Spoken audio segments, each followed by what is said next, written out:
Good morning, welcome back.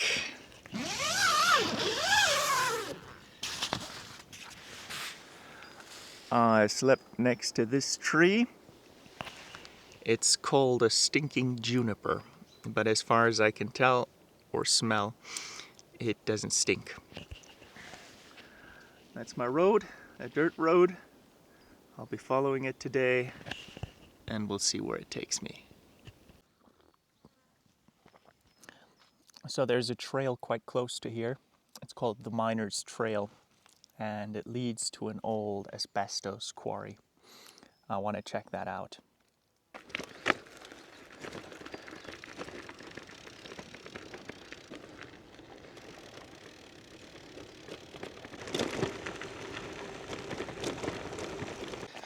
Okay, this is the beginning of the trail to the asbestos mine, the Miners' Trail. Seems decent. The trail is quite narrow and off-camber in parts. But look at this funny tree here. That pine grew like something, like a snake.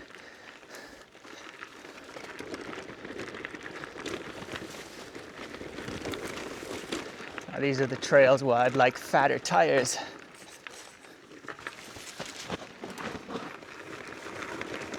But it's okay, you can do pretty much anything on a standard touring bike.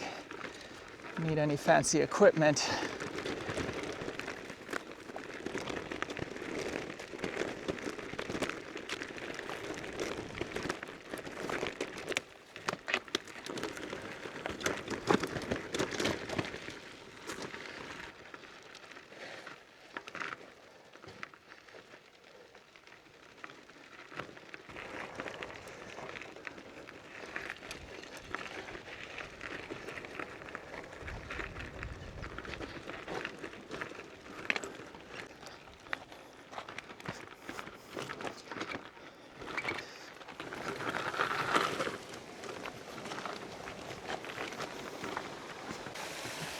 Oh, there's an old wagon wheel in the water.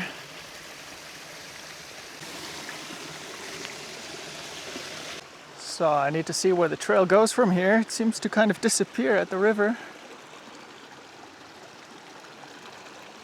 Oh, there it is. There it is. Okay. Just 4 kilometers of trail, but I think it's going to take me about 3 hours to get through here. Okay, I've completed about a third of the trail at this stage. I'm getting close to the asbestos mine. Just walking through the stream here.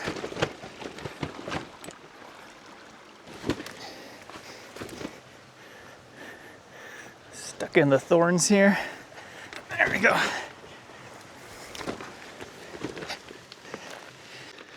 The trail right here seems a lot more cyclable to me. Wow, and this thing down here is Asbestos Lake. This is where the asbestos mine was putting all of its sewage and all the byproducts.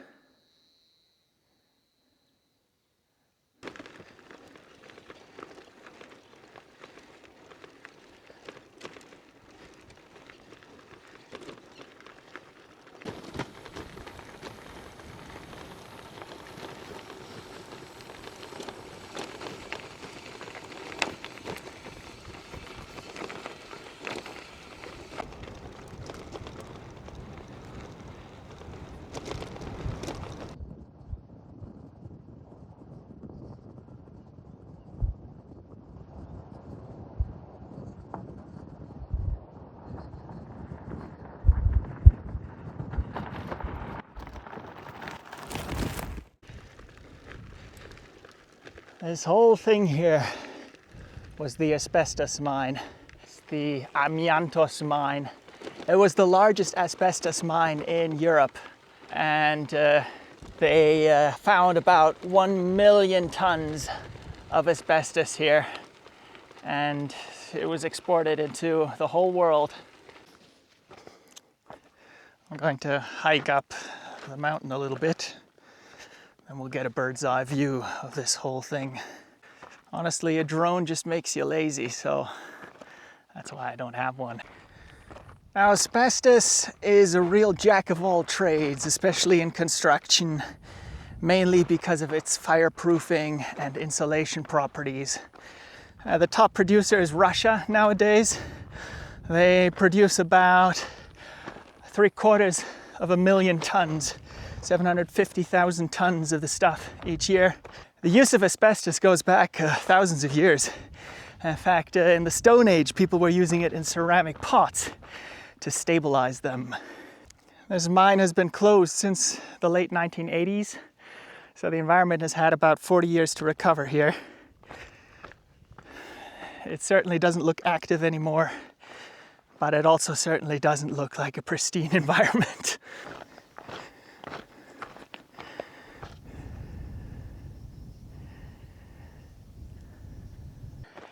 Now this is the tailings dump here.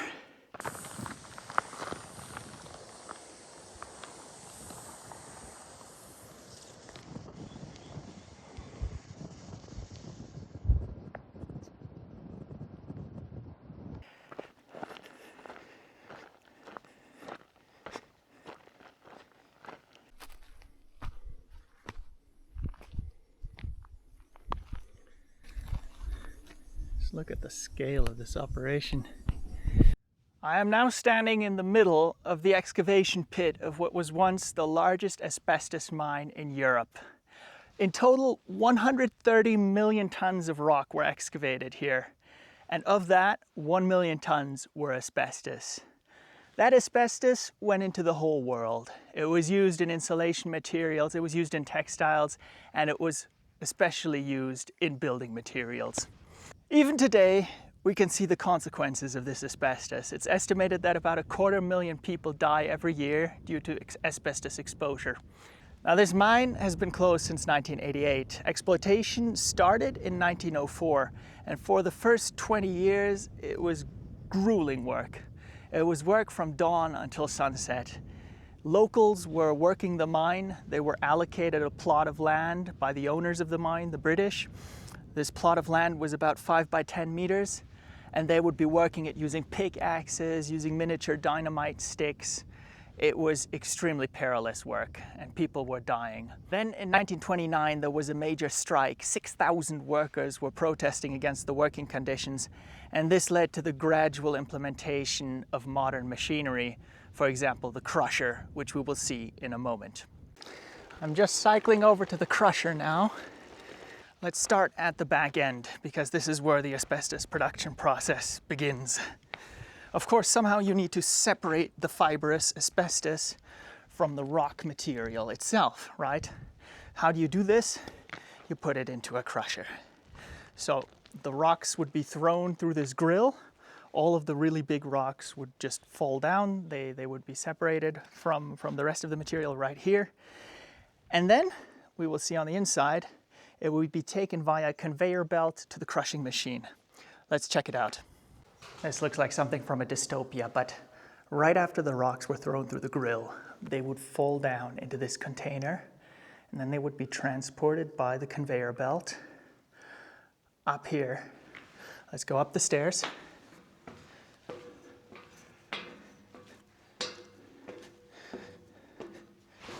Right, and then the rock material would be transported up here, and then it would fall into the crusher.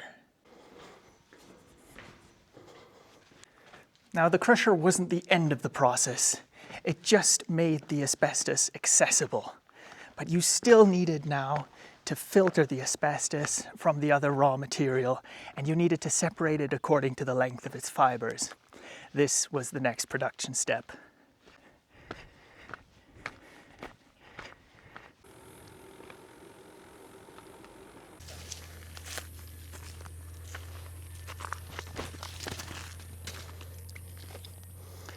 These buildings right here, this is where the final stage of the asbestos production process here on site took place. This is where the asbestos was sorted, filtered, and packaged for transport.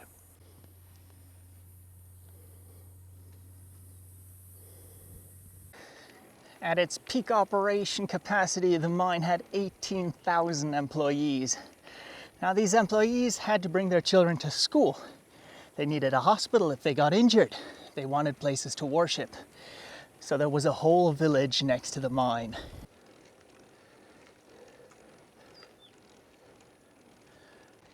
This must be the entrance to the abandoned village.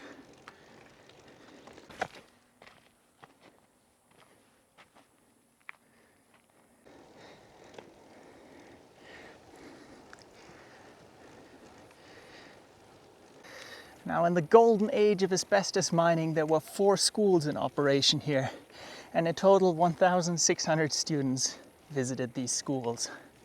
Nowadays, most of the buildings are crumbling and are just ruins. I can't even tell you anymore if it's a school, if it was the director's house. Their uses are fading from memory. There's an aspect to it that also shows the relationship between humans and nature, because we can see how nature is regaining a foothold here. The old rusted machine,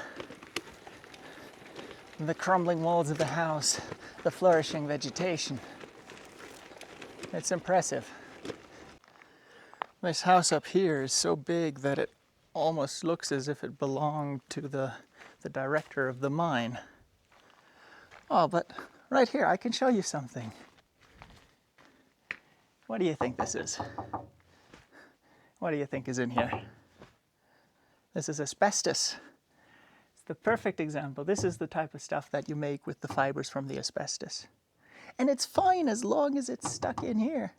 But you know, with the sunlight and the wind and just generally the elements attacking it, the fibers start to come loose, and then they get into the environment, they get into people's lungs, and then you really have the issues.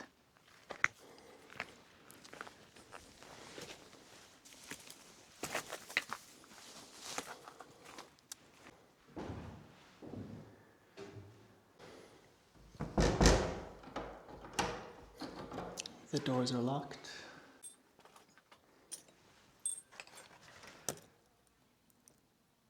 Maybe from the other side there is a possibility to enter.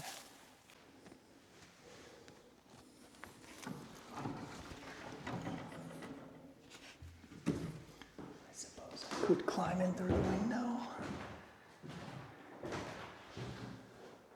I wonder who these people are. Famous people, I guess. Posters on the wall.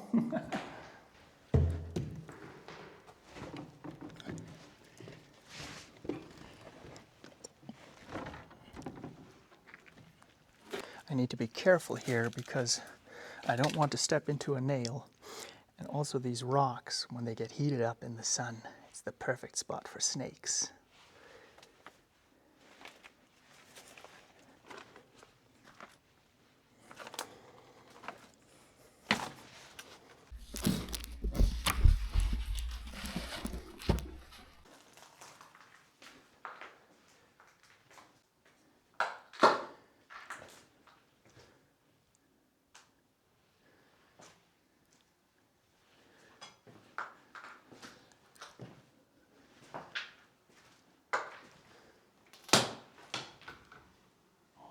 That's the bathtub. And what used to be the toilet.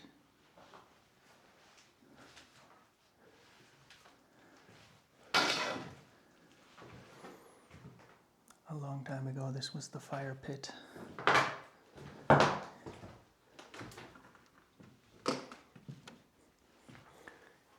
And this was the living area.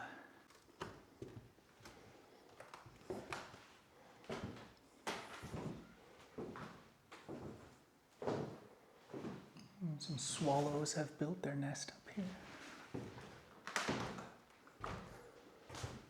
It almost seems like some homeless people, or maybe also refugees, were living in this house for some time.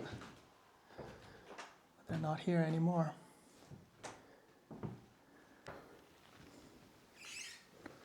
And this is the bathroom again. So we've come a full circle now. Let's go back to the bike.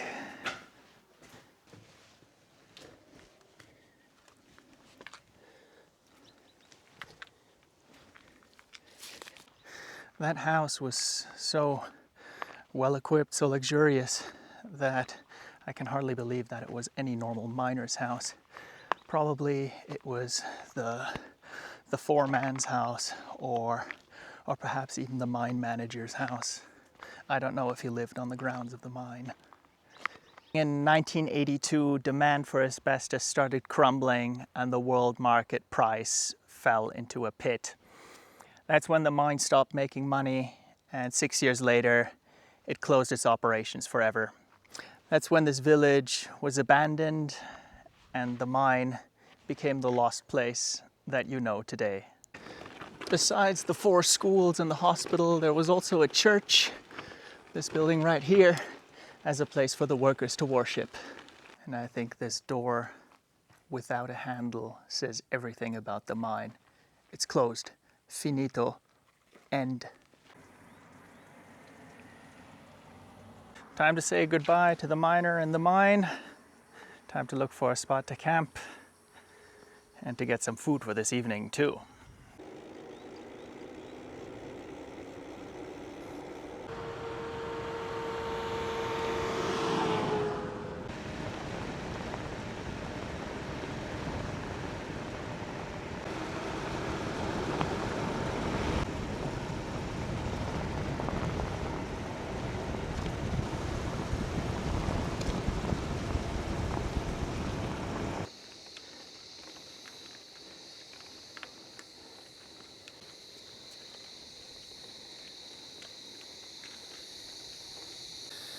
Last night I was actually quite surprised by how cold it got.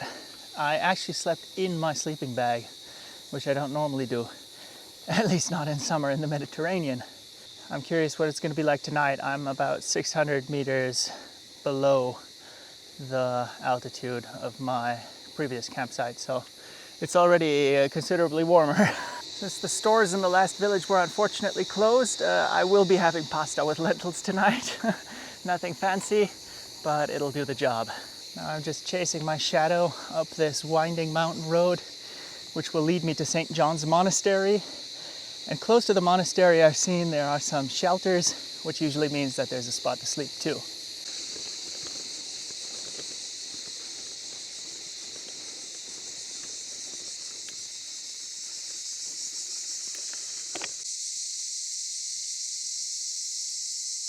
The place I want to camp is somewhere over there, but what a place to enjoy the sunset.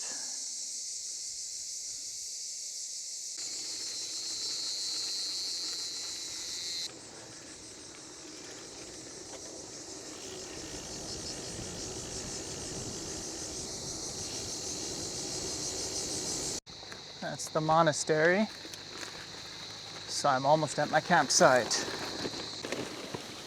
Oh, look here, what a beautiful place. Yes, yes. Hi. And I have arrived at my campsite, and you can't believe how wrong I was about eating pasta with lentils for dinner. I met a nice family from Syria and we had dinner together. They didn't want to be filmed, however, so it's just for my memory. But I'm full and there won't be any dinner tonight, so we had French fries, chicken, like naan bread, and some Pepsi. So just the comfort food for a cyclist. Even though pasta and lentils might have been healthier, but not tonight. There isn't much left to do except to set up my tent now, and then it's past midnight already. Time to call it a day. Okay, I'm setting up camp right here on a little playground. I don't think that anybody is still coming to play here. Certainly not any kids, and tomorrow in the morning I also don't think there will be anybody here. So it's just me and the creek next to my tent and the crickets chirping in the trees. I didn't have to cook dinner because I got food from that Syrian family. Super kind of them. And overall it was another spectacular day. The asbestos mine was mind-blowing in size and also in terms of just the amount of asbestos that they took out of the ground there. It's insane thinking about it. 1 million tons of the stuff.